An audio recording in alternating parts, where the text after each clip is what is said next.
व्यंग्य सरकारी भुथा मकान। लेखक सुमित प्रताप सिंह।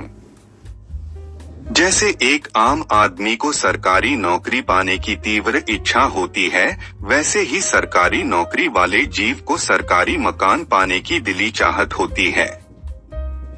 अब चूंकि सरकारी वेतन उसको और उसके परिवार को पालने में ही दम तोड़ देता है, इसलिए निजी मकान के सपने देखना छोड़ सरकारी मकान को खोजना उसकी विवशता हो जाती है।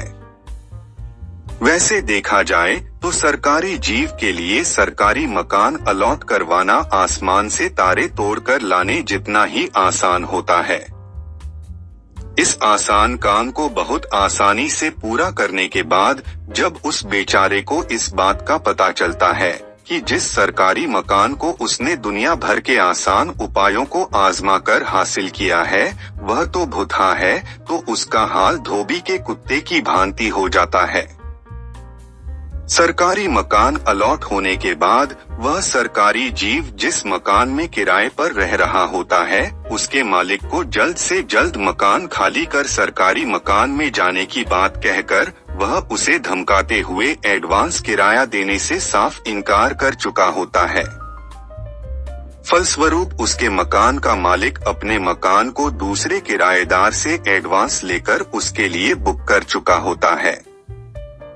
अब उस सरकारी जीव के सामने केवल दो ही परिस्थितियां होती हैं कि या तो वह उस भुथा सरकारी मकान में बसकर भूतों से दो हाथ करे या फिर दूसरा किराए का मकान तलाशने के लिए जूते घिसे। इससे पहले कि सरकारी जीव दोनों परिस्थितियों में से किसी एक का चुनाव करे, आइए हम सरकारी मकान के भुथा बनने की प्रक्रिया पर दृष्टि डाल लेते हैं। सरकारी मकान जब कई सालों तक खाली रहता है तो उसके दो परिणाम होते हैं। पहला परिणाम होता है कि वह आस पड़ोस के लिए बहुत ही काम की वस्तु हो जाता है। पहले परिणाम के स्वरूप दूसरा परिणाम ये होता है कि वह मकान आस पड़ोस वालों के अतिरिक्त बाकी कॉलोनी वासियों के लिए भुथा घोषित हो जाता है। उस भुथा मकान में अंधेरा होते ही अजीबोगरीब आवाजें आने लगती हैं, जिनके बारे में ये बताया जाता है कि वो भूतों की आवाजें हैं। जबकि उस मकान में कभी आस पड़ोस के बेवड़े नशे में धुत होने के बाद लड़ते हुए कुटने कूटने की ध्वनि उत्पन्न करते हैं, तो कभी अगल बगल के प्रेमी युगल जिगर से बीड़ी जलाने के उपक्रम में जुटकर रोमांटिक ध्वनियों के उत्सर्जन में अपना पावन योगदान देते हैं। पड़ोस के मकानों का आलतू फालतू सामान उस भुथा पड़े मकान की शोभा बढ़ाता है। रात में पड़ोस की भली नारियां अपना फालतू सामान भुथा मकान में धरने के दौरान कभी कभार जब फिसलकर धम्म से फर्श पर गिरती हैं, तो गिरने के परिणामस्वरूप निकली उनकी चीखों को चुड़ैल की चीखें मानकर कॉलोनी के वीर निवासियों द्वारा उस स्थान से निकलने से बिल्कुल परहेज कर लिया जाता है।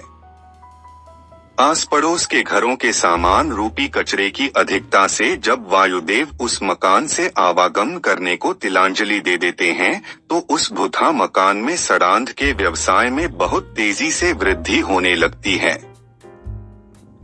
अब चूंकि सरकारी जीव सरकारी कार्यालय और आम जीवन में जीवित भूतों से निरंतर जूझते हुए ही जीवन व्यतीत कर रहा होता है, इसलिए वह पहली परिस्थिति को ही स्वीकार कर सरकारी मकान में आने का निश्चय कर लेता है। उसे उस भुथा सरकारी मकान के आस पड़ोस के भले लोगों द्वारा बहुत समझाया जाता है, लेकिन वह सरकारी जीव अपने निर्णय पर अटल रहता है।